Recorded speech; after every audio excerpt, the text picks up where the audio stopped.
Una mujer mató a su pareja. Medio país la defendió. La otra mitad quiere verla en prisión, pero lo que encontraron en su teléfono lo cambió todo. 30 segundos después del crimen, un vecino graba desde su balcón a la puerta destrozada. Luces azules inundando la calle. Alguien susurra off camera.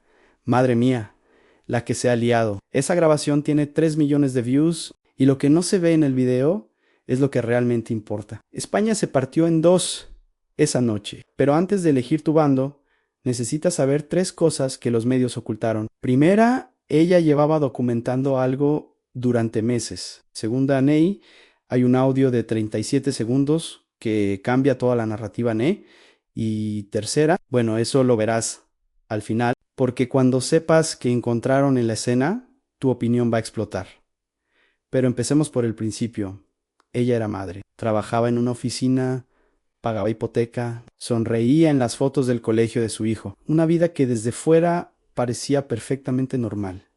Pero las paredes tienen memoria, y los vecinos del cuarto piso llevaban años escuchando cosas. Discusiones que subían de volumen a las 3 de la madrugada. Portazos que hacían temblar las tuberías. Una llamada a la policía en marzo, otra en julio. Conflicto doméstico, apuntaron en el informe. Nada urgente. El protocolo seguía su curso. Lento, muy lento. Mientras tanto, ella seguía pidiendo ayuda. Denuncias que no prosperaban, citas aplazadas. Tranquila señora, estamos en ello. Pero el miedo no espera turnos burocráticos. Hasta que una noche de noviembre decidió no esperar más. La discusión empezó como siempre en gritos y amenazas, pero esta vez había algo diferente en sus ojos. Cuando la policía llegó 15 minutos después, él estaba en el suelo del salón y ella sentada en el sofá, sin huir, sin llorar, sin gritar, solo mirando fijamente la pared. Le preguntaron qué había pasado. Y su respuesta fue la que incendió a un país entero. No dijo fue un accidente. Dijo, se acabó. Esas 2 palabras desataron una guerra, pero espera, porque lo que dijo después casi no lo emitieron en televisión y cuando finalmente se filtró, las redes sociales ardieron durante 72 horas seguidas. Antes del amanecer, el caso ya estaba en trending topic mundial. No fue asesinato, fue supervivencia. Esto es venganza disfrazada de justicia. Los comentarios se multiplicaban por miles cada minuto. TikTokers haciendo videos desde el sofá, tertulias gritándose en directo, familias peleándose en la cena, España convertida en un ring sin árbitro. Pero aquí está lo que nadie te contó en esos titulares incendiarios. Había señales a muchas y alguien las estaba documentando en secreto. Rebobinemos a 6 meses antes. Una amiga suya confesó después, me enviaba mensajes preocupantes a las tantas de la madrugada, pero luego los borraba. Un vecino declaró haber escuchado un grito ahogado en agosto, pero no llamó a nadie. No quería meterme, dijo. Hubo una denuncia previa en abril que ella misma retiró 3 semanas después. ¿Por qué? Esa pregunta se convirtió en el campo de batalla. Algunos decían, el sistema la abandonó, estaba atrapada, acorralada, sin salida real. Otros respondían, había opciones, podía irse, nadie te obliga a cruzar esa línea. Y entonces salió el primer detalle perturbador. Cuando la policía registró la casa, encontraron algo que no encajaba en el objeto usado. No estaba donde ella dijo inicialmente. La cronología de la discusión tenía huecos tan pequeños, pero suficientes para sembrar duda. Y la duda en un caso así es gasolina pura. La frase que se repetía en todos los programas era, esto ya no es solo legal. Es moral. Y cuando un caso se vuelve moral, todo el mundo tiene una opinión blindada. Hubo manifestaciones frente al juzgado, camisetas con su nombre, pancartas pidiendo condena ejemplar. El país estaba roto por la mitad, pero entonces una periodista recibió un archivo anónimo, un audio, 37 segundos que nadie había escuchado públicamente, lo emitieron en prime time. Y cuando sonó la primera frase, el estudio quedó en silencio absoluto. La presentadora advirtió, lo que van a escuchar puede cambiar completamente su percepción de este caso. Algunos de ustedes van a querer defenderla más. Otros van a pedir cadena perpetua. Se escucha una discusión acelerada. Voz masculina alterada o casi irreconocible. Un golpe seco contra algo y luego en ella, pero no suena rota. No suena aterrada, suena firme. Demasiado firme para algunos. Y entonces dice con una claridad escalofriante: hoy no me vas a tocar. 3 segundos de silencio, un ruido sordo, el audio se corta abruptamente. España volvió a partirse, pero esta vez con el doble de rabia. ¿Lo veis? Era pura supervivencia. Llevaba años acumulando terror. Eso no suena a miedo, suena a decisión fría, calculada. En menos de una hora el audio tenía 5 millones de reproducciones, pero aquí está el problema: en el audio no aclaraba nada, y cuando algo no es claro, la gente rellena los vacíos con lo que necesita creer para dormir tranquila. Los defensores señalaban el tono como prueba de años de maltrato normalizado. Cuando vives en alerta constante, el cerebro cambia. Reaccionas distinto. No es frialdad y es disociación traumática. Los críticos no lo compraban. Esa voz tiene control, determinación. Aquí hay algo más que miedo. Las tertulias se volvieron brutales. Psicólogos contra abogados, activistas contra fiscales. Nadie cedía un milímetro. Y justo cuando parecía que el debate no podía escalar más, apareció el segundo detalle demoledor: la denuncia que retiró en abril. Los investigadores encontraron el motivo real, y no era lo que ella había declarado inicialmente. Según un mensaje recuperado de su móvil, ella escribió algo a su hermana 2 días antes de retirarla, algo que contradecía toda su versión posterior. Cuando ese mensaje se filtró a la prensa, la pregunta dejó de ser ¿tuvo miedo? La pregunta se convirtió en algo mucho más oscuro. ¿Hubo planificación? Porque sí hubo planificación, aunque sea mínima. Entonces toda la historia cambia completamente, y lo que pasó dentro de esa sala de juicios nadie lo vio venir. La sala estaba saturada 1 hora antes de empezar. Periodistas codo con codo. Público dividido hasta en los susurros. Cuando ella entró, cientos de ojos se clavaron en su rostro, pero ella no miró a nadie. Cabeza alta, en paso firme. Ni víctima destrozada, ni villana evidente. Y esa ambigüedad perturbaba más que cualquier lágrima. El fiscal arrancó sin piedad. Esto no fue un impulso desesperado. Fue una decisión consciente. Proyectó el audio. Lo repitió 3 veces. Señaló las contradicciones del primer testimonio. Mostró capturas del mensaje borrado. Habló de los 7 minutos entre la discusión y el desenlace. 7 minutos que, según él, eran suficientes para elegir otro camino. La legítima defensa exige inmediatez y proporcionalidad, martilló con voz seca.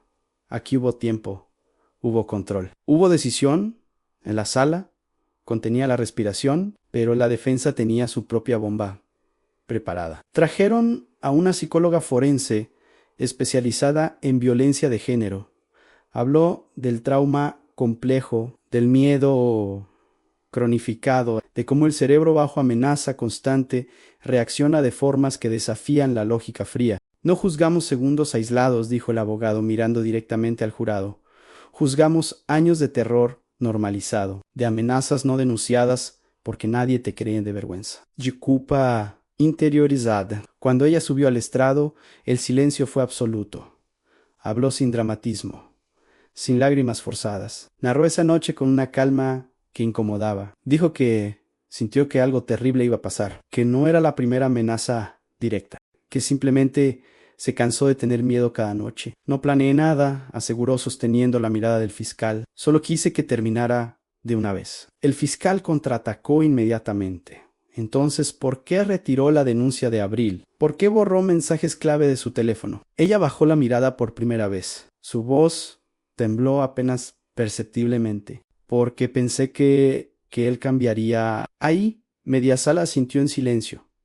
La otra media negó con la cabeza. Y entonces el juez anunció: el veredicto se leerá mañana a las 10 de la mañana. La sala explotó en murmullos. 24 horas de espera que se sintieron como semanas. Y cuando finalmente llegó ese momento, España entera se detuvo. No se levanten. La voz del juez cortó el aire como un bisturí seco, neutral, definitivo. Ella no miraba a nadie. El fiscal sostenía la mandíbula tensa. La defensa respiraba como si cada segundo consumiera oxígeno doble. Y entonces llegó la palabra que hizo temblar al país entero, un culpable, pero no de lo que esperaban. El juez descartó la premeditación total. No encontró pruebas suficientes de planificación fría. No vio un plan diseñado con semanas de antelación, pero tampoco aceptó la legítima defensa completa. No existía una agresión inminente demostrable en el momento exacto de los hechos, explicó con voz firme.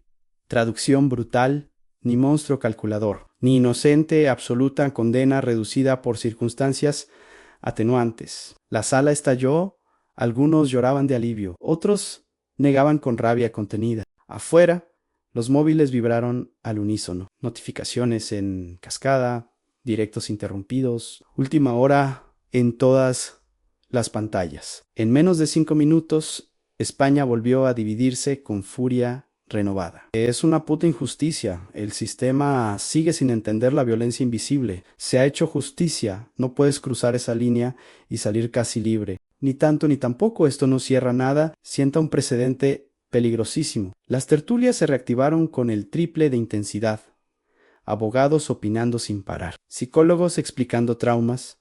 Políticos aprovechando el momento para sus agendas. El caso ya era más grande que ella, más grande que... Era un símbolo nacional de todo lo roto. Pero hubo un detalle que casi nadie comentó en medio del caos.